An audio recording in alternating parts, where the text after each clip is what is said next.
আজি আমি যি ঘটনা শোণাপুৰত সংঘটিত হ'ল আজি আৰক্ষী আৰু জিলা প্ৰশাসনে চক্ৰান্তমূলকভাৱে ইচ্ছাকৃতভাৱে মই কৈছোঁ এইটো ইচ্ছাকৃতভাৱে আৰু খুব সূক্ষ্মভাৱে আজি উচ্ছেদিত পৰিয়ালৰ ওপৰত যি নিৰ্মম গুলীচালনা কৰিলে আৰু যি দুজনকৈ মানুহ ইতিমধ্যে নিহত হ'ল আৰু এজন নিহত হোৱাৰ খবৰ আহি আছে আৰু 10জনকৈ মানুহ ইতিমধ্যে আহত হৈ চিকিৎসালয়ত চিকিৎসাধীন হৈ আছে।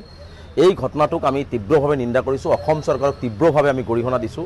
এইখন চৰকাৰ আচলতে সংখ্যালঘুসকলক হত্যা কৰাৰ চৰকাৰহে বুলি আমি স্পষ্টকৈ আজি অভিযোগ উত্থাপন কৰিছোঁ। কাৰণ তেওঁলোকে কাজিৰঙাৰ পৰা আৰম্ভ কৰি গৰুকুটিৰ পৰা আৰম্ভ কৰি নগাঁৱৰ পৰা আৰম্ভ কৰি আজি এই সোণাপুৰলৈকে তেওঁলোকে আমাৰ মানুহ সংখ্যালঘু মানুহখিনিক আজি যিসকল মানুহ ভূমিহীন মানুহখিনিক আজি ভূমি প্ৰদান নকৰি তেওঁলোকক সংস্থাপনৰ ব্যৱস্থা নকৰাকৈ তেওঁলোকক যি ধৰণে পুলিচ লগাই প্ৰশাসন লগাই গুলিয়াই যি মানে মানুহক হত্যা কৰাৰ প্ৰৱণতা আৰম্ভ কৰিছে এইটো আমি কিন্তু সহজভাৱে মানি লোৱা নাই। মই মুখ্যমন্ত্ৰীক স্পষ্টকৈ ক'ব বিচাৰিছোঁ, মুখ্যমন্ত্ৰী ডাঙৰীয়াই যদি সংখ্যালঘুসকলক জীয়াই থাকিব নিদিয়ে, ভূমিহীন মানুহক ভূমি প্ৰদান কৰি যদি তেওঁলোকক বাসস্থান দিয়াৰ কোনো ব্যৱস্থা গ্ৰহণ নকৰে, যদি সংখ্যালঘুসকলক তেওঁ ভাল নাপায়, সংখ্যালঘুসকলৰ তেজই যদি তেওঁৰ খুব মানে ভাল লাগে, সংখ্যালঘুসকলৰ তেজ পুলিচৰ দ্বাৰা গুলিয়াই হত্যা কৰি তেজটোকে যদি ভাল লাগে, গতিকে মুখ্যমন্ত্ৰী ডাঙৰীয়াই সম্পূৰ্ণ এটা হিটলাৰী শাসন চলাইছে। আৰু সোণাপুৰত যিটো ঘটনা সংঘটিত হৈছে খুব শীতল মস্তিষ্কৰে কৰা হৈছে। আজি আমি সংবাদ মাধ্যমত দেখিছোঁ যিবিলাক কথা ওলাই আছে তাৰ কিন্তু আমি ওলোটা ছবিহে আমি যে আমাৰ হাতত যিখিনি তথ্য আৰু খবৰ আহিছে তাৰ কিন্তু ওলোটা ছবিহে। কাৰণ দুদিন হ'ল তাতে উচ্ছেদ হৈছে, কোনো ধৰণৰ তাতে প্ৰতিক্ৰিয়া হোৱা নাই।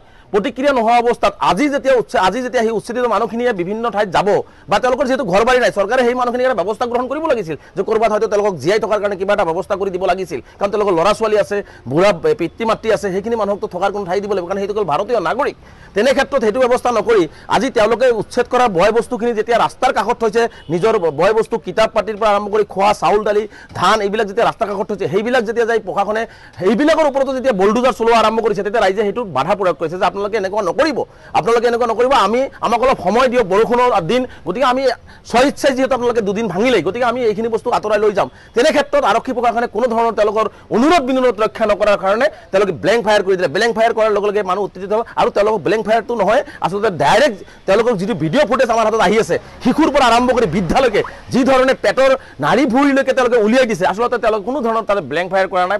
আচলতে তেওঁলোকে টাৰ্গেট কৰি ফায়াৰ কৰি মানুহখিনিক হত্যা কৰিছে, মানুহখিনিক আহত কৰিছে। গতিকে এইটোৰ বিচাৰ মুখ্যমন্ত্ৰীয়ে অসমৰ ৰাইজক দিব লাগিব আৰু ইয়াৰ তীব্ৰ প্ৰতিবাদ আমি দিল্লীত আছোঁ, দিল্লীতো আমি এই কথাখিনি কেন্দ্ৰীয় চৰকাৰক আমি কাইলৈৰ পৰা বিভিন্ন ঠাইত আমি জনাম কেন্দ্ৰীয় চৰকাৰক, আৰু আমি অসমত গৈ ইয়াৰ তীব্ৰ প্ৰতিবাদ সাব্যস্ত কৰিম। আপুনি যি অসমৰ ইতিহাসত আপোনাৰ নাম লিখি থৈ যাব বিচাৰিছে, আপোনাৰ নাম কিন্তু কলা আখৰেৰে অসমৰ ইতিহাসত লিখা থাকিব। গতিকে এনেকুৱা ধৰণৰ সংখ্যালঘুসকলক যি নিধন প্ৰক্ৰিয়া আপুনি আৰম্ভ কৰিছে, এইটো বন্ধ নহ'লে কিন্তু অসমত এটা ভয়াৱহ গণতান্ত্ৰিক আন্দোলনৰ সৃষ্টি হ'ব। আৰু মই যিসকল মানুহ এতিয়া আহত হৈছে সেইসকল মানুহৰ আহু আৰোগ্য কামনা কৰিছোঁ, নিহতৰ পৰিয়ালবৰ্গক সমবেদনা জ্ঞাপন কৰিছোঁ। আৰু আটাইতকৈ ভয়ংকৰ কথা হৈছে যে এতিয়ালৈকে 6জনকৈ ব্যক্তি আহত হৈ গুলীবিদ্ধ হৈ গাঁৱৰ মাজত আছে, দুয়োফালৰ পৰা যেতিয়া পুলিচে নাকাবন্দী কৰি গাঁৱৰ মানুহক দুদিনৰ পৰা লাইট কৰ্তন কৰি তেওঁলোকৰ খোৱা খাদ্যৰ পৰা কোনো বস্তু লৈ যাবলৈ দিয়া নাই, এনেকুৱা এটা গৃহবন্দী কৰি মানুহখিনিক পণবন্দী কৰি ৰাখি আজি গুলীবিদ্ধ মানুহখিনিক ওলাব দিয়াৰ পৰিৱেশ নাই। আজি আমি উচ্চপদস্থ আৰক্ষী বিষয়াৰ লগত কথা পাতি সেই গুলীবিদ্ধ মানুহখিনিক এতিয়াহে উলিয়াবৰ পৰিৱেশ এটা গঢ় লৈছে। গতিকে তেনে ক্ষেত্ৰত দেখিছোঁ আচলতে এটা ভয়ংকৰ পৰিৱেশ তেওঁলোকে তাতে ৰচনা কৰিছে। সাধাৰণ মানুহ তেওঁলোকক নোটিছ দিছে, সাধাৰণভাৱে ভালকৈ কথা পাতি তেওঁলোকক উচ্ছেদ কৰিব পৰা গ'লহেঁতেন, এটা প্ৰক্ৰিয়াৰ মাজেৰে উচ্ছেদ কৰিব পৰা গ'লহেঁতেন, কিন্তু সেইখিনি নকৰি পেলাই তেওঁলোকে সম্পূৰ্ণ শীতল মস্তিষ্কৰে মানুহখিনিক কেনেকৈ হত্যা কৰিব পাৰে, মানুহখিনিক কেনেকৈ আহত কৰিব পাৰে তাৰ এটা প্লেনিং কৰি পেলাই আজি এই ঘটনাটো কৰিছে।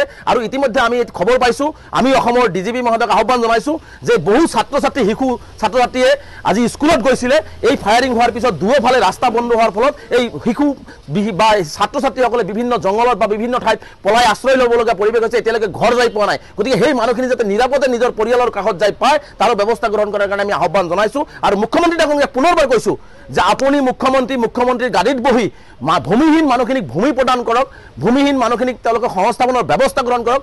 আৰু মুখ্যমন্ত্ৰীক এটা প্ৰশ্ন কৰিব বিচাৰিছোঁ, এইখিনি মানুহক গুলীয়াৰ আগত যিখিনি মানুহে এই দৰিদ্ৰ অশিক্ষিত মানুহখিনিক মাটি বিক্ৰী কৰিলে, ট্ৰাইবেল বেলবোৰক যি কোৱা হৈছে, সেই মাটিখিনি কোনে বিক্ৰী কৰিলে কেঁচা দলিলত, সেইসকলৰ বিৰুদ্ধে মুখ্যমন্ত্ৰীয়ে কিয় ব্যৱস্থা গ্ৰহণ নকৰে? সেইসকলৰ বিৰুদ্ধে আৰক্ষী প্ৰশাসন বা জিলা প্ৰশাসনে কিয় হস্তম নহয়? যিসকলে মাটি এইসকল সাধাৰণ ৰাইজৰ ওচৰত বিক্ৰী কৰিলে তেওঁলোকৰ বিৰুদ্ধে ব্যৱস্থা কিয় আজিলৈকে নহ'ল? গতিকে তেওঁলোকক গ্ৰেপ্তাৰ কৰিব লাগিছিল ইতিমধ্যে। গতিকে মুখ্যমন্ত্ৰী ডাঙৰীয়াই যিসকল মানুহে এই সহজ সৰল অশিক্ষিত মানুহখিনিৰ ওচৰত ভূমি কেঁচা দলিলত বিক্ৰী কৰিলে তেওঁলোকৰ বিৰুদ্ধে গ্ৰেপ্তাৰ কৰি তেওঁলোকক শাস্তি দিয়াৰ ব্যৱস্থা গ্ৰহণ কৰাৰ সাহস মুখ্যমন্ত্ৰীয়ে গোটাওক।